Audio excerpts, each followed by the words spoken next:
And also closed captioning is enabled. And should you have any questions, please put those in the chat. Also in that chat, I'll put that resources organizer where you'll find today's slide deck, the resources that Belkis wants to share, and that one resources organizer includes her past 3 presentations that she did for us as well. So you will now have a complete document with all of the different tools that she shared. And also the feedback survey is in there as well if you'd like to share your thoughts on the content. So with that, I will turn it over to Belkis. Thank you so much for being here, Belkis, and I can't wait to learn more about these tools. Hi, Anne. Hi, everybody. Thank you. Let me go ahead and share my screen. There we go. Assuming everyone can see that. All right, perfect. I have my chat up as well. So I am excited. Oh my goodness, I threw my pen. I was so excited. I'm excited to go over these 2 interests or assessments with you all, transition assessments.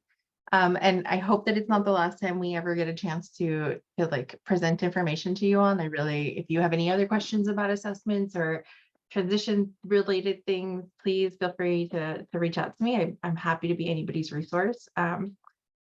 In all things transition, is like my knowledge is very limited to transition, but I can help you. So like Anne said, I am going to go over 2 different assessments today, and these are both geared, or we're going to kind of contextualize them a little bit more for students who have more extensive support needs, or for whom some of those other assessments that we've gone through together may not be the most like developmentally appropriate for them, but we still need to do transition assessments. And we still need to kind of work through some of our other, to see what else is available and work through all of our options to find really what suits our individual students the best. So it's going to be the personal preference indicators and the P-CAET is the many initials that we use. I'll do an introduction, and if you've been with me for any of the past seminars, you know that I will stand on my soapbox for the introduction piece, just so everyone's on the same page. And then we're going to look into those assessments themselves. We'll have time to practice one of them, and the other one maybe more of a little like chat discussion, if anything. And then we'll look into how to translate some of those results into a transition planning document. So for our introduction, just basic coverage information. I know you are all as like in tune to this world as I am, but I always like to make sure we're on the same page. So the main things we want to know or want to make sure everybody is aware of when it comes to transition assessments in the IEP is that we need to administer the transition assessments annually. Meaning just because we did one last year doesn't mean we get to keep that result for the next 3 years. We have to do them every single year, and I'm sure we know this. Best practices tell us that we should be using more than one assessment, so a variety, at least 2. One of those assessments that you choose should be designated to be formal, and I'll explain what those mean in just a second. Meaning that the other one that you use can be informal. And then independent living, even though the ITP says as needed or if needed or something in that world, I am just a proponent that independent living is always needed. Most often we see the independent living section of the transition plan completed for students who have more significant disabilities. And while that is appropriate, it is also an appropriate area for absolutely everyone.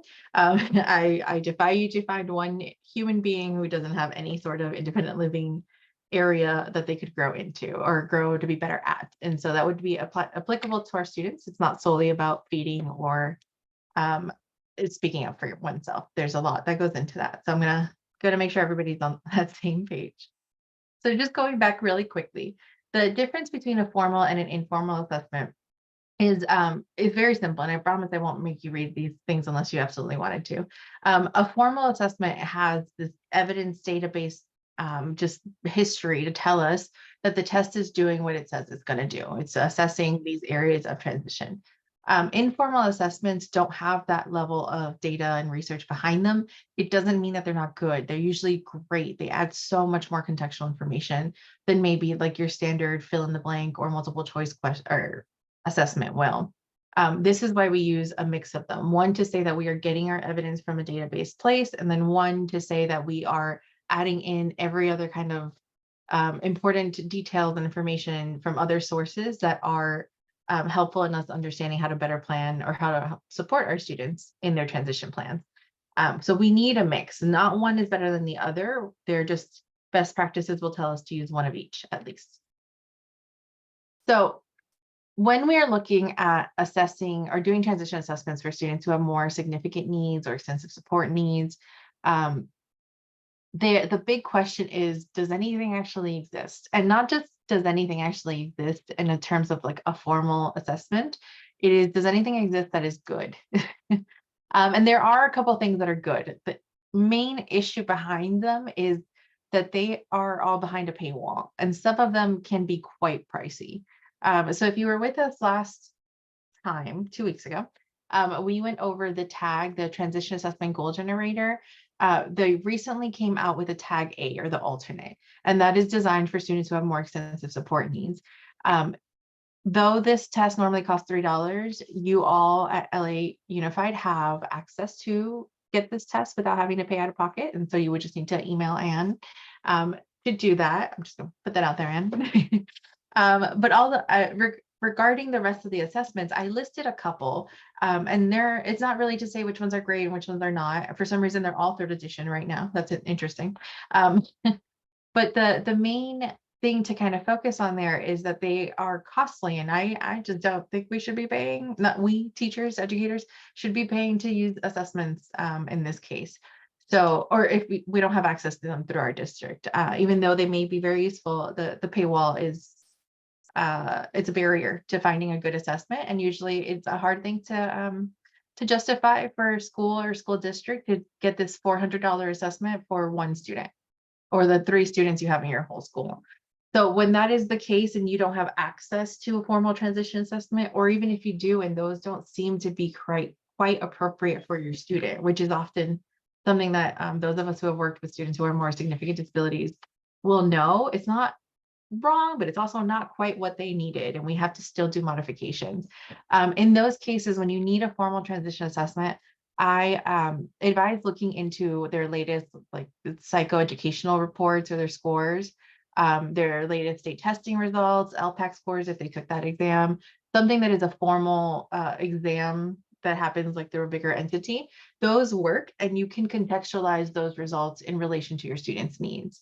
So for us to say that the student took the Woodcock-Johnson this past year, and they told us that their reading comprehension skills are at the 1st grade level, but they want to work in this area, and we know that. We will contextualize that information from those scores, those official formal testing scores, to tell us how to, what areas of need we could potentially identify for the student to support them in.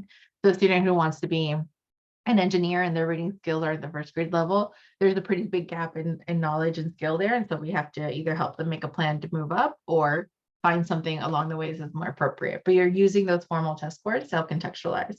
I included this not because we're going to cover this specifically, but because this is an area, a problem I ran into all the time when I was working with students who had more significant needs, and I didn't know how to answer it for a while. And I want to make sure that it's not necessarily the world's best answer, but it is an answer, and an answer that works a lot of the time. So putting that out there for you all.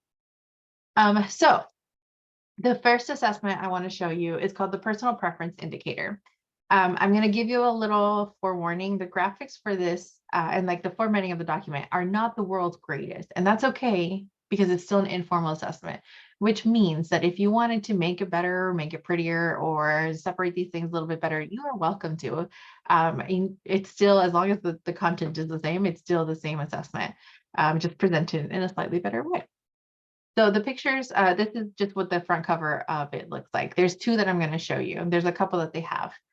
The first is called the personal preference indicators. It's just personal preference. They also have one for child preference indicators. It does the exact same areas, but it's more geared towards younger students. So if you have anybody who works in that area and maybe would like to see that, that'd be something to share.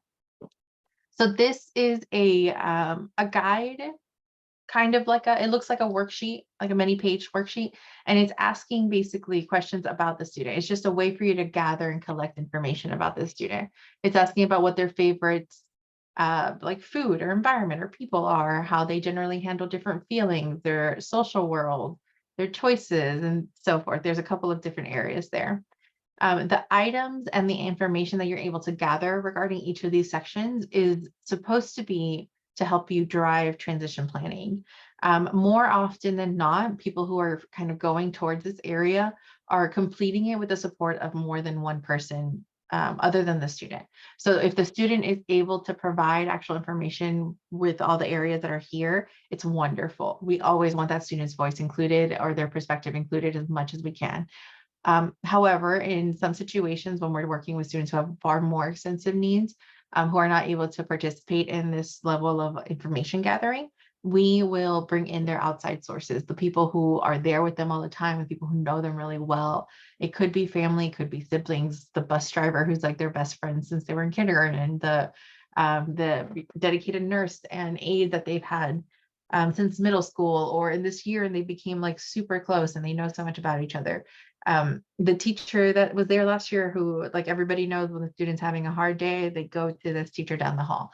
These people, all of these people who know the student really well will be instrumental in gathering the information you want for this student.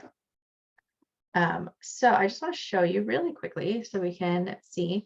And the reason I say quickly, because normally I would love to give us time to practice these things, is because unless you have a student right in front of you, you might, this is one that maybe is more for exploration with your student. So it looks very simple, just like this. And the first section is just asking about favorites. I hope everybody can see this. Yes. So it's what's the person's favorites, their food, their TV shows. We are just first starting with gathering what we know. Favorites is a very similar thing to talk about interests. What are their general interests? Who are the person's favorite people? And the same for feelings, what calms the person down, what makes the person happy, what motivates this person. This information is all very useful and helpful to us when we're thinking about different places and areas that the student will do well in their future in education or employment or independent living. Emotions is a pretty big indicator for some students, especially if they exhibit kind of bigger emotions during stressful times. And so gathering all of this information, you may know it, everyone on the IEP team may know it, putting it all together, summarizing these things is so incredibly helpful for just focusing on transition planning instead of having knowledge spread out all over the place. So the personal preference indicators, I will tell you, is more ideal for the independent living sections of the transition plan. The other one, sorry, is the employment supports indicator. Same people made it, and that's a very blurry picture now that I see. And it's very similarly made with the same like structure and format, but it is asking questions related to the workplace, employment aspirations, or setting that is most appropriate for the student. And this one, just like the personal preference indicators, this one will depend on multiple people providing information and input. Sometimes we have a very specific perception of our students that is school bound, unless we have seen them in other situations and places. For those of us who haven't seen students at work or do work related tasks and activities, it becomes extremely helpful to bring in other people who may have seen the student in different environments. The same could be said for families and parents who know their child in one setting and have not seen them in schools, have not seen them in a work setting either, and it's hard for them to imagine. This assessment, it's again just a kind of like a questionnaire. It tells you not to think of it as a checklist. However, I have always kind of thought of it as a checklist of like, let's talk about these things and we'll check them off. So some examples in the employment supports there is social supports, and it's asking about areas like students' interpersonal skills, how they handle feedback and criticism and stress, how they communicate, how they ask for help. We know that these are huge factors in everyday work, right? We need to be able to handle feedback to some degree. We need to be able to communicate with others, have their display interpersonal skills. If we have coworkers, presumably a lot of us have coworkers, or our students will also have coworkers in the future. And in those cases, to help them better prepare for that, and also to help them find the environment where they're going to thrive the most, this kind of informal information gathering assessment is incredibly useful when you may not have a place to like automatically think about for your student. This is a good kind of whittle down all of the information into where where does my student then best fit in their future, and how can we connect them to that? And as long as they're interested, we always need to make sure that they would like this. And we would know if they would like it based on the information we gathered.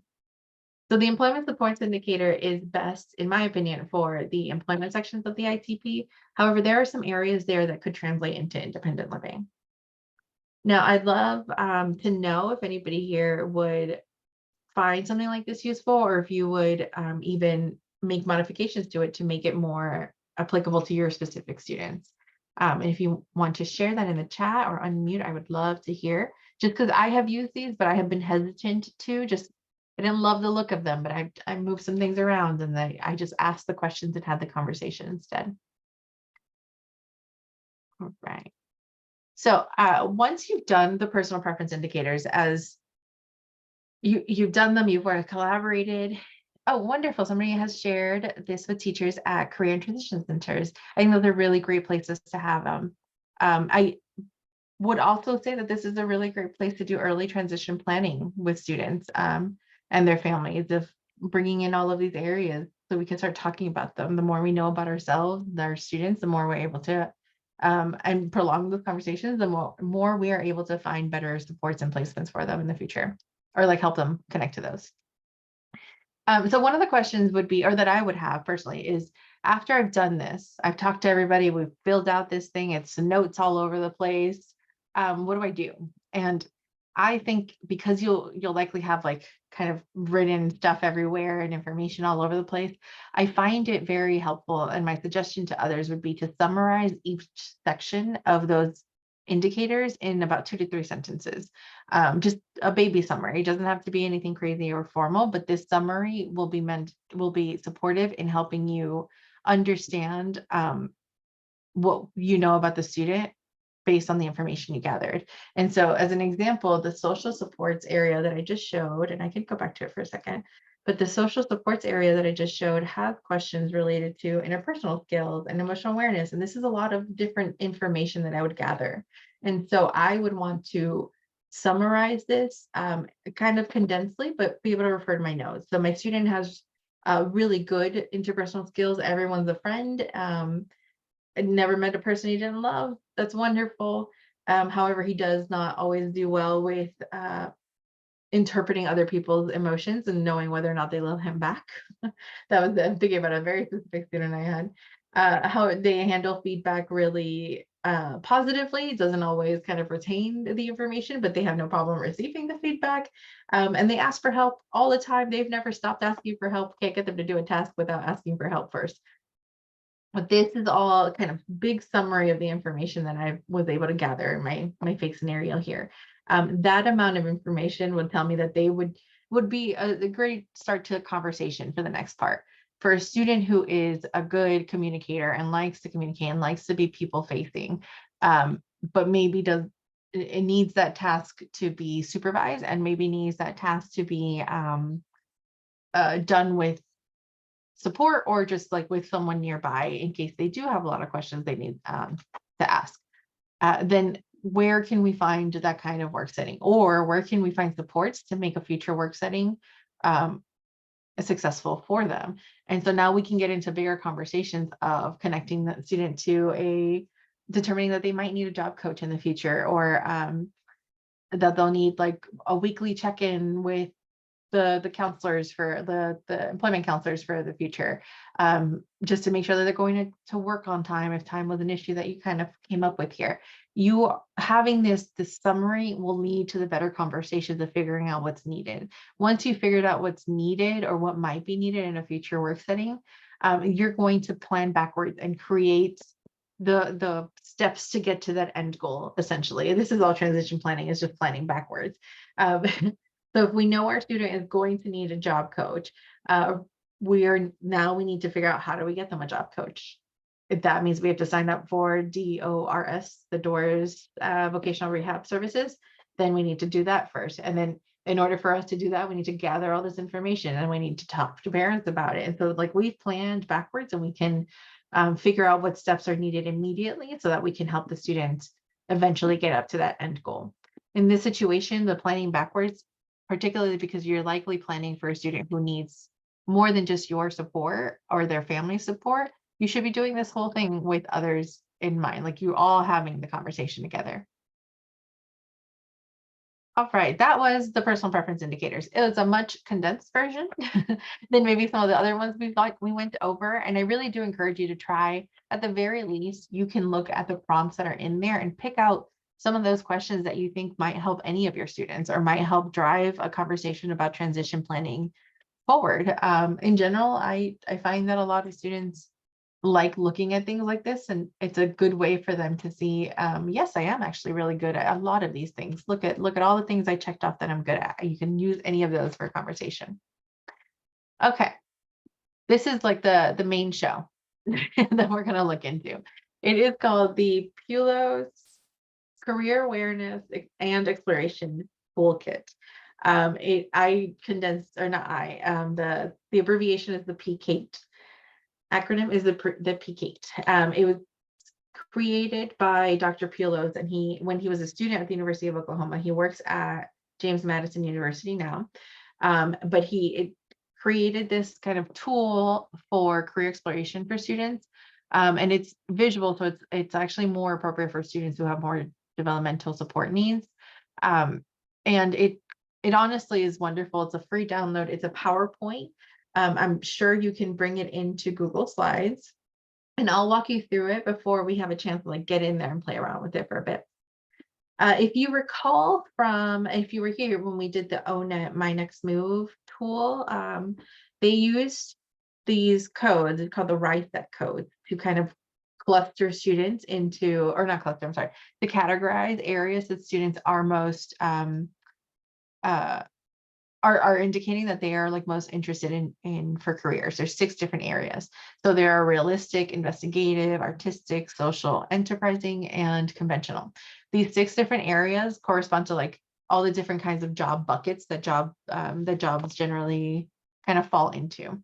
What Dr. Pulos did in this toolkit is combine those 6 RISET codes with there are 16 different career clusters. And these career clusters are just like another step into learning, into categorizing types of jobs. There's just a lot of job categorization at this level.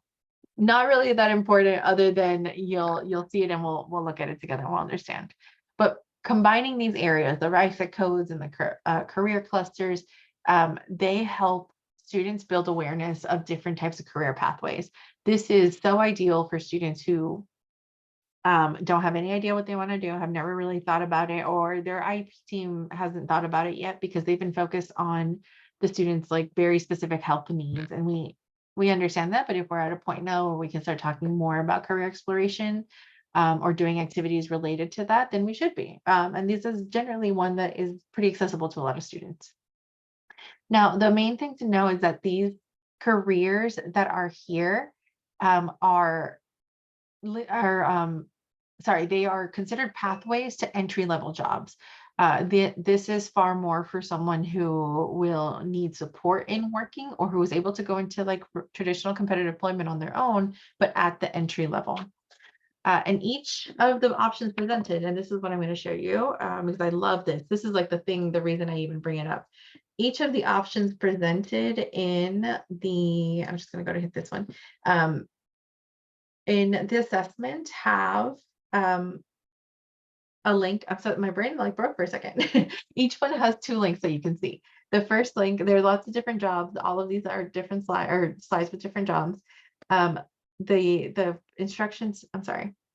Each job has 2 links. The first link is actually going to lead you to the ONET, and the ONET is going to give you, the ONET link is going to give us it's going to take us to that one page to tell us all about this job.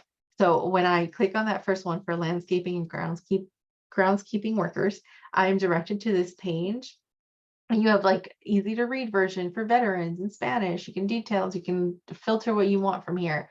And it's going to give you like, these are the tasks that are most associated with this job. Here are the type of skills that are associated. Work activities, what kind of level of career preparation, knowledge, educate. There's so much information here about this job, and this is just one of the jobs. There are links for every single job that's presented there. The other link that's available is a video about the job itself, which hyperlink, sorry, which is just so useful for students that maybe need more than just like, oh, that's what that job is about. They need more information about this position. And so that second link is going to lead you to Career One Stop. Career One Stop has a bajillion videos about jobs and skills, and I would highly recommend just messing around with this whole website. It's wonderful. But you'll see here, there's a minute 44 about this landscaping, groundskeeping video. And so all of these things are connected. That's my favorite part of this assessment. Because when we say exploration, a lot of exploration tools, especially career exploration tools, is they bring you to this area where it's like, great, here are the jobs that you are most, or here are the areas that you are saying like you're most interested in. Now you go and explore. What this one has done, the P-CAET, is kind of put it all for you in one. You can explore while you identify. You can take the time as you're going through this assessment to figure out, I don't really know what this job means. Maybe I do like it. Let me click on these things and I'll come back and I'll tell you if I do. So I'm going to give you some step-by-step instructions because I found it a little bit more helpful that way. Though the PowerPoint itself does have some instructions. And I would say that this one is, as you may guess, more appropriate for the employment section of the transition plan. Okay. So I went through the instructions that are in the assessment are not difficult to understand. I just kind of wanted to condense them and like make it as simple as possible, especially for us in our time to work on this together. So when you do this with a student, or if you're going to do it now, I would recommend having a pen or paper ready or something where you jot down some quick notes. It doesn't have to be anything very formal, just you don't want to lose it. Your computer, sticky note, what have you. You're going to open this up on PowerPoint or Google Slides, whichever area works best for you. And then you're going to put it in like full screen mode. And once you do, you're going to go through those slides with your students one at a time. And while you're doing that, your student can identify or should identify any of the jobs on that slide that they like. So they don't have to pick just one job per slide. They can say, I like all three of these. I don't like any of them. I only like one of them or two of them, so forth and so on. So they can pick as many as they like. And it's a point or a say out loud kind of situation. While the student is doing this, and at the same time, if the student, like I said, the student doesn't know what a landscape gardener is, and they can click on those videos and they can click on those links together, meaning that we also know some students are going to take a long time to click through every single one of these sections. And you can use this as a teaching tool or something that goes on for quite a while before you get to the end point. Once you've gotten to the end point, you're going to add up those scores. And then adding up those scores, it will lead you to more exploration. You're going to have RISEC scores at the end of the day. And you can use those scores to go find more jobs in those top areas. But while you were getting to that end point, you also learned about a lot of more jobs that your student probably didn't know about, or if they did, they never thought about as having a career for. It's wonderful. It's an exploration tool. It's really, really helpful for students in that way. So I want to just show, I need the reading view. There we go. Okay. I'm going to show you, and then I want you guys to take some time to literally just go through it. There's a lot of, the slides give you a description of what the RISEC is. They give you a description of all the career clusters they kind of reference. And here is the actual assessment. I don't know what slide this is. We're going to start with the realistic ones, and that's the first, that's the R in the RISEC. And it gives you an example of what realistic means. And as you're going through with students, they're just either pointing or indicating, eye tracking, whichever works, to let you know which ones they are interested in. And of course, the links are here. And from here, I'm able to just click the links when I'm like in the presenting mode. You're going to do that a bunch of times over. You'll see that realistic has a number of areas. And then you go into investigative, and it's the exact same thing. Oh, actually, investigative have very few, but artistic has a number. And so you're going to go through this with your students. Once you get to the very end, it looks like this. It's very simple. There's not much to do in here. You are adding up how many jobs the student said that they liked in the realistic category, how many they said they liked in investigative, and so forth and so forth. The top areas that the student indicated that they liked will be the ones that you can use then to do some more matching or do some more exploration. And that is really, this is the whole thing. What you get out of it is the conversations and the further exploration that you do with your students with all of these links in the PowerPoints. And they should all be working because those sites are maintained pretty well. Okay. Are there any questions? Anything I can answer? Because I want you guys to take like 10, 15 minutes, 12 minutes, 12 minutes to download this. Let's do 15 minutes to download the P-CAET, and it's in the resource organizer. I have the link where it lives, but I also have a link there that says download here, and it'll just send you to like the actual PowerPoint. Okay. Oh, thank you. And put the link to the resource organizer there. And if anybody's having any trouble, please let me know if you have any questions. But I'm putting, let's see, 15 minutes on for us to explore. And I just, as you go through, think about which students this would be great for with or without significant disabilities.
While you're all working on that, I got a question in the chat that I wanted to share with you all.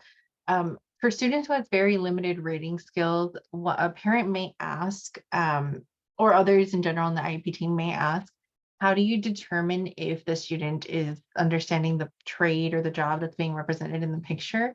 And this is actually one of the reasons Dr. Peeler's made this assessment. It's because some assessments use very old pictures or kind of just oddball looking pictures to show an assessment, to the point where people with reading abilities or who don't present as having any like intellectual needs um, are not quite able to even tell you what that picture is supposed to be representing, or we can look at more than one interpretation of it. But if you are using one of these assessments because that is what is available, that is what you traditionally will use, I completely understand. To help make sure that your students actually picking out something that they understand, it doesn't just like look like a better picture than the other pictures. I would add more of this like exploration level to it. So if you have if you went through and did the assessment with a student and they told you the student really likes outdoor type jobs, then we would explore those a little bit further with the student. And however it is that they're able to indicate whether or not they like something, a head nod, a pointing, eye tracking, and you all establish that that means yes, that means I like it or don't like it, then that's how we'll be able to say the student understands or better understands what is being represented in those trades. And then whether or not they responded in a way like after you did some exploration that is helpful or to that like is in line with it. So if the student after they did the let's say there's a scenario where we did this with the student and it got like all outdoor jobs, we looked further into outdoor jobs and they were not enthused by a single one of them, then it's probably telling us they didn't really get what the pictures were representing, and in which case we might need to go back and redo something or maybe do exploration kind of while we're talking to students or before we get to that point with students. It will just mean changing your tactics a bit, honestly. It's not the world's greatest answer, but it is one that I think a lot of the times is very telling of sometimes students are picking the thing that looks the nicest, not necessarily that looks like they want to do it. And so we might have to make this a process that happens many times over. And then Cruz, you have a question there. Once a student has selected the job that they would like to do, then we take the top 3 areas with the most interest selected. Yes. You would take the top 2 technically, but honestly, that is a little bit more contextual. Let's say that the numbers were very similar for the top 3 and they kind of evened out. Then I would look at all top 3. I would look at whatever you would say is the highest numbers to look at, right? If I have something that has like a 10 and then the next bottom on every number right under it has like 1 or 2, I'm not really going to waste my time with the 1s or 2s. I'm going to go to the one that the students said like, yes, all of these jobs were great. And the ones that they didn't say, maybe we'll look into it after the fact, but we'll start with the highest numbers. So I would go with the highest to contextualize. All right, we have about 4 or 5 minutes left. As you're going through it, if you've already kind of gone through and made some notes in your head and all of that, how are you guys seeing this? Do you like it? Do we hate it? Is it useful to some of our students? That would be the most important part.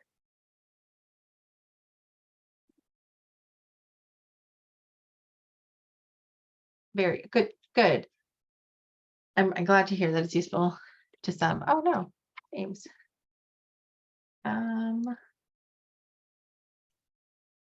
Let's see, James, if I put, okay, I put this link in the chat. See if you can open that and I'll actually show you what it looks like. If you were with me on Saturday, I had trouble with some of my links. It's because the University of Oklahoma, their Transition Zero Institute was literally undergoing website changes that one day, just the one day I needed them. So when you're on this specific link, you're just going to scroll down, keep scrolling down, and I apologize if I'm making anybody dizzy, until you find the PLO career assessment, and then you can download it straight from their website. Okay, great. It's And I do agree. I saw a comment in there that said the pictures were good. That is one of my favorite things, that the pictures are better than they are in like a black and white stick figure type of image. Um, one of the other areas or things that you can do, because again, this is a informal assessment. You can make edits to it. You can add more to these if you'd like. There's nothing wrong with that, or you can change the pictures. I have seen some use pictures or try only to find pictures of individuals with disabilities on them so that the students can see themselves as part of this job. Or if the student themselves has done stuff like this, then to like add in one of their pictures and be like, remember you did this. Did you like it? No.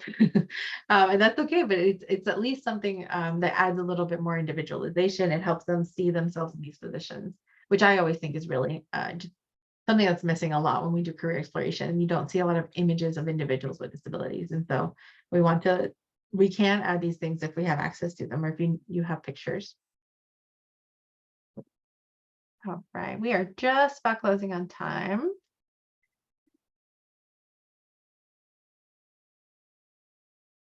Okay. All right, I'm going to stop this before it yells at us. Okay. So that was our try it out. All right. Because these assessments are not necessarily like very difficult to grasp to do, right? The personal preference indicator is gathering a lot of information. It means you're doing a lot of the legwork in that kind of situation.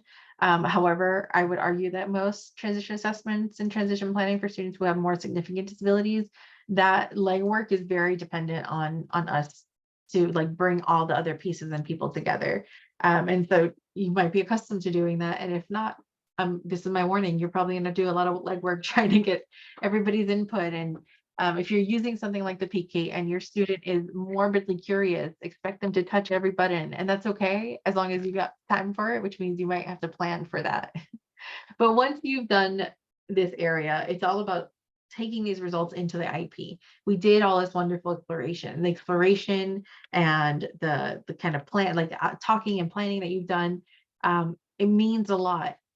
Per IDEA, it means nothing unless you put it in the ITP, right? So now we're going to look at putting it in the ITP itself. Depending on which one we used, we could be looking at the employment section or the independent living section. I am focusing a little bit more on the employment section right now, I believe. Yes, the employment section, I went with the P-CAET. And what I ended up doing with this area here that says assessment name and results indicate interest, abilities, and the areas of need, I broke it down into 2 slides for us to look at of how we could write this section up. I know it's all split up here, but it comes into two little paragraphs at the end of the day. And I do have somebody who raised their hand. Brian, feel free to unmute or type in the chat. Yeah, hi. I'm just noticing that there's, and I'm not trying to like invalidate an informal assessment, but there's so many in like realistic, and then artistic has like 4. So I know that, an assessment can be weighted, but I'm just wondering, would, you know what I mean? Like for artistic, there's other professions in like film, I try to keep them very general, but could we add just to equalize the amount of jobs in each of those areas? Because it seems like realistic would be would end up getting possibly 4 selections, whereas art might get 1 or 0, and then. Yeah. And that's a really great question. Something I noticed as well. I would say yes, 100% add in there. I think especially as we know that jobs change, right? Like artistic jobs at this point could also mean creating content for your own TikTok. And if that's manifesting money, that's a revenue stream, that's a future career. And we can add those things in there where they may not have been kind of accessible before. I think as long as and to even the options out, I do agree that there are more of one than the other. I'm not sure why it was created like that, but Anne has Dr. Pilos himself coming on April 29th. I could totally give him a heads up, but I also would love you guys to be like, and by the way, we went to school together. He's been behind me for a long time. I would bother the heck out of him, but it's a very good question. And again, because it's informal, we can do what we like. So if you need to add in there, 100%, especially if you know that something a little bit more individual to your student exists. So I think that was a really great question. Thank you. All right, so I'm gonna go into kind of writing up a little bit of this result, and I focus on the P-CAET, but I think we could see how to translate these a little bit more. So I always start, I think of everything as a formula. I always start my little writing about my transition assessment result as make sure I have the name and the date of the test, the name of the test and the date that a test was administered. And if you, this to me is very important if you also did this over many days, right? This is an informal assessment and it took us 3 weeks to get through, and we did it all as a class, and everybody's scores got recorded differently, and little by little, this is what we have found out. I think that's very good and useful information to have in there in general, and it's just a best practice to put in just in case. And then because this is an informal test, it's something that I would mention up front. So I would say something like the P-CAET is an informal assessment that helps build awareness and, oh, there wasn't supposed to be the word there, and exploration into different careers. That is one simple sentence. It's informal, and this is what the test is for. That it has at least told me that we are looking about something with careers. Behavior during testing, if necessary. This is not an area that's necessary to most students. This is an area that is necessary to students who maybe don't do well and during testing, and that I would really want to know this information about them.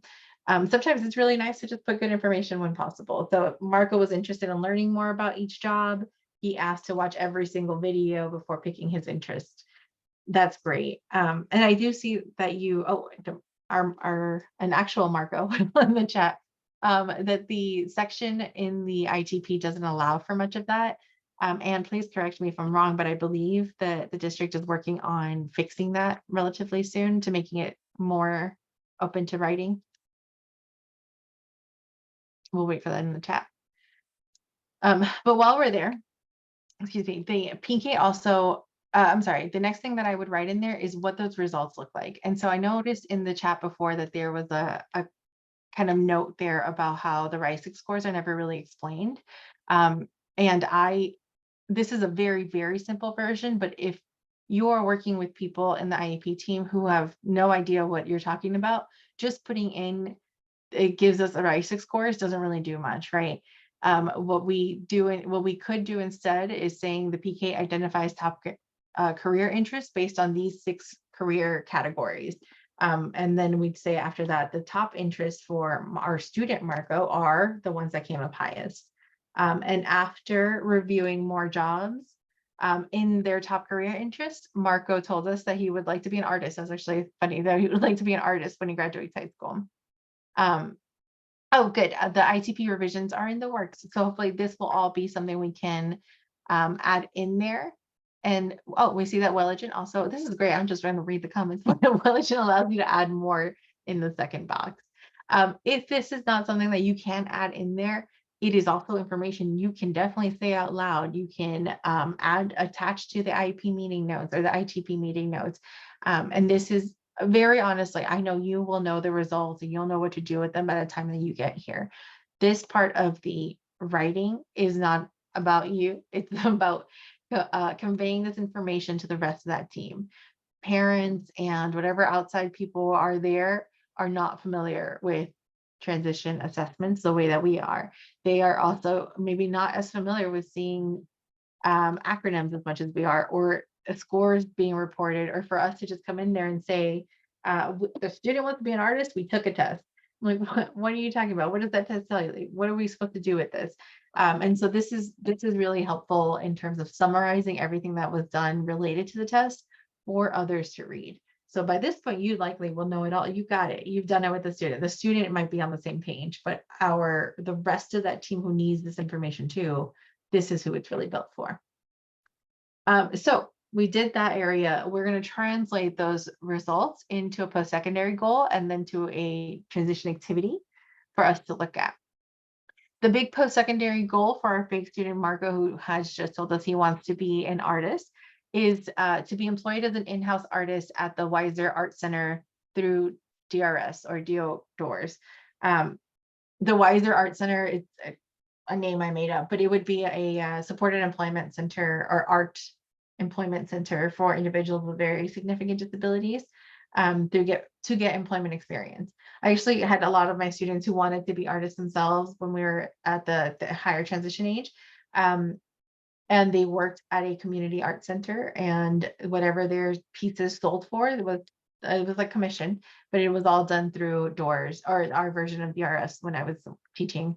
And those were such great supported employment areas. They learned a lot of really good skills, but it also was a place for them to go after high school that wasn't home and still allowed them to explore their interests further, and where they could get paid, presumably. If you have a student who is younger, they don't know what they want to do with their future, even after doing all this really great exploration, you could be a little bit more vague and say, be employed, I wrote employment, be employed as an artist or area of similar interest. Be employed as an artist or a cook, or all the areas that your student told you that they really wanted to do. Sometimes very simply, especially for my younger students, or someone who's like never ever seen anything on career explorations before, I would maybe even go vaguer and be like, be employed part-time, full-time in an area of my interest with supports. And that also is acceptable. It's far more kind of age related that you need to worry about, but that might be acceptable when you have a student who's at a point where they're not sure what they want to do yet. So some activities to support, some annual activities to support that big goal. What can we do this year that is going to help our student progress towards that goal in the future? One of the things I want to emphasize is that in general, we should be moving away from writing these one-shot goals, things that can be done in an afternoon, even though the ITP is set for a year. That is not it's not that the goal necessarily won't help, but that goal doesn't help our student grow or learn to do something bigger than just this one piece, or at least the way it's written, not always. So an example of that is apply for DRS services. That's, as far as I can read, that's an application. We can complete an application in an afternoon. To make this a process, something we grow and learn from, and maybe include other people in, I would maybe say something like, we're going to apply for DRS services with support from family and prepare to advocate for my employment needs during that intake appointment. And so at this point, we're identifying a couple things that could happen. We're not just going to apply. We got to get all that information from the family, and we can tell them what's needed, bring it back in, help them do the actual application or do it with the family. And then we can help the student kind of do maybe a one-sheet page to tell them all about me and what I need at work and how do I know this, because my teacher did this really cool assessment with me. And help them prepare for that intake appointment and be a little bit more ready than most DRS counselors will see. A lot of DRS counselors will come and they meet someone for the first time, and then they have to retest them all over again because they don't know anything about that student yet. And that takes its own time. It's not usually a bad thing. It's usually just fine, but it might be helped a lot if our student is able to say, oh, I just did these tests and here are, or not say, just maybe have something to show when possible. Here's the information about me. And I did this test, and I think that these are the things I would need in a future job. And then that's where that kind of DRS will pick up where K-12 has to kind of leave behind. At some point, we have to let someone else take over for our students or support for our students. All right, that was a significantly faster one than we have done, because I feel like I'm usually stressing out for time. Part of it is because these are flexible. Like we kind of mentioned, we can move things around, we can change things. We're going to need to depend on others' opinions and other people's input to help complete these either assessments, the personal preference indicators or the P-CAET. And if we're going to explore, we should click all those links with students, and we're on those other websites like the ONET and the Career One Stop. Click them all. They're just showing you more and more resources that you can use with your students. So what I have here in this very last slide, the QR code that says have questions, let's chat, please feel free to use. You can set up a one-on-one appointment with me. A couple of people have. I'm happy to help walk you through any assessments or answer any questions.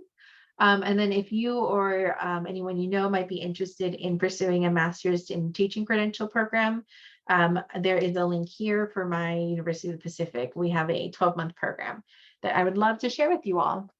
And then Yvette, I see you have a question. You are welcome to unmute or add in the chat. Hi, Balkis. Hi.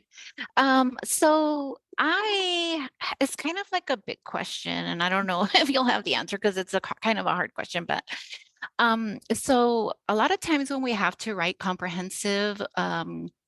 when we have to conduct comprehensive assessments and we have to write comprehensive reports, they're very lengthy, like they're like, 10, 20 page documents. So my question is, okay, so I'll tell you what I know. What I know from that is that when you have a student that has very, very, very significant needs and is very, very, very, very, very impacted by their disability, sometimes it takes a certain level of skill to be able to gather the data. And I feel like you have to kind of really know what you're doing. So one of the things that I've learned is I used to support a special education center.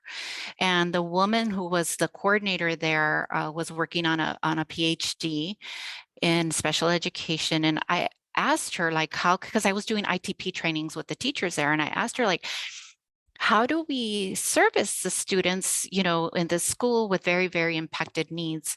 And, some of them didn't have eye gaze, they were not verbal, they had, limited mobility, very, very limited mobility.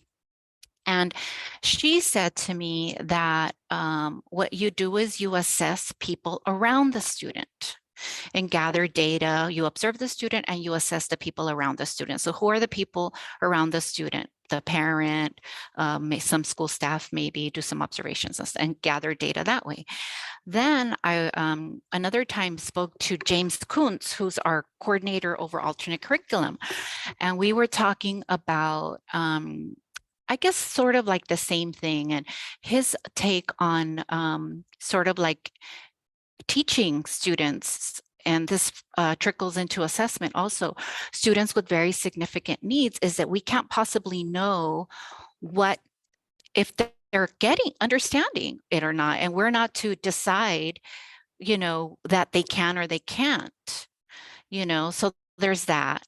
So then for me, I thought, oh, that's very insightful, because it's true. Just because maybe if the student doesn't have like coordination or a lot of control of their coordination, but they're pointing to something, that might not have been their intended choice, but it's a choice. And so my take is like, if a student can understand, pick the picture you like, and they are pointing to something, that's data, because they're taking, that's an instruction and they're responding to it. Okay, so there's that.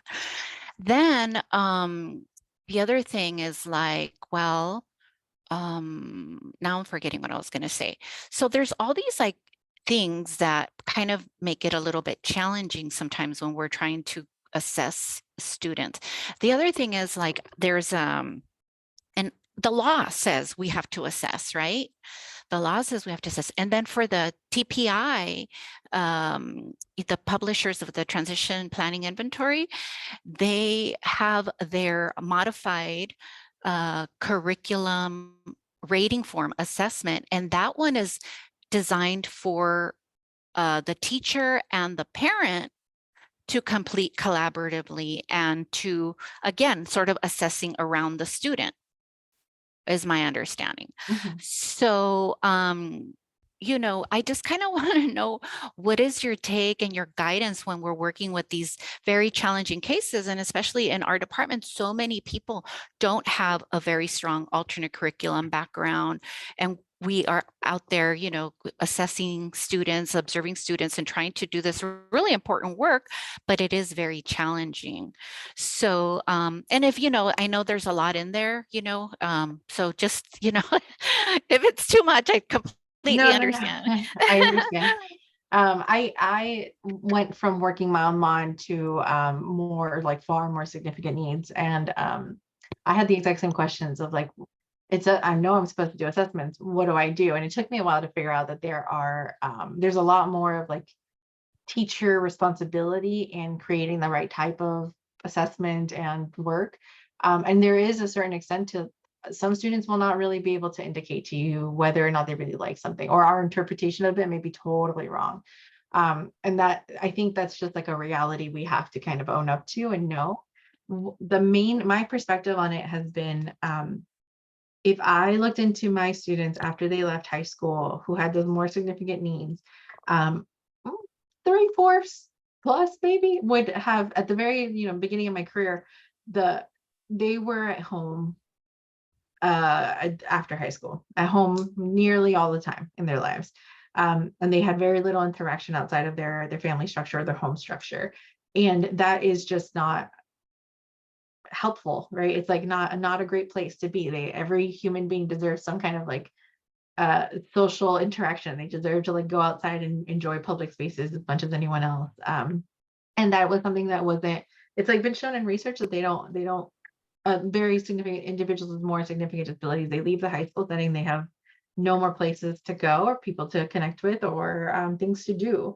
When we know that their skills may not be like they're writing computer codes for us, but they're able to go out there and greet people, and they're able to volunteer once a month or go to the art center and like make something that maybe gets picked up for commission one day. If that is something that they can do, and we generally know they're not enjoying it, like they're they're getting something from it, and it's a safe and healthy place for them to be, then I think it's my perspective has always been that is more than likely a better option than continuing to be isolated, and then with having a little like interaction or resource or opportunities for growth.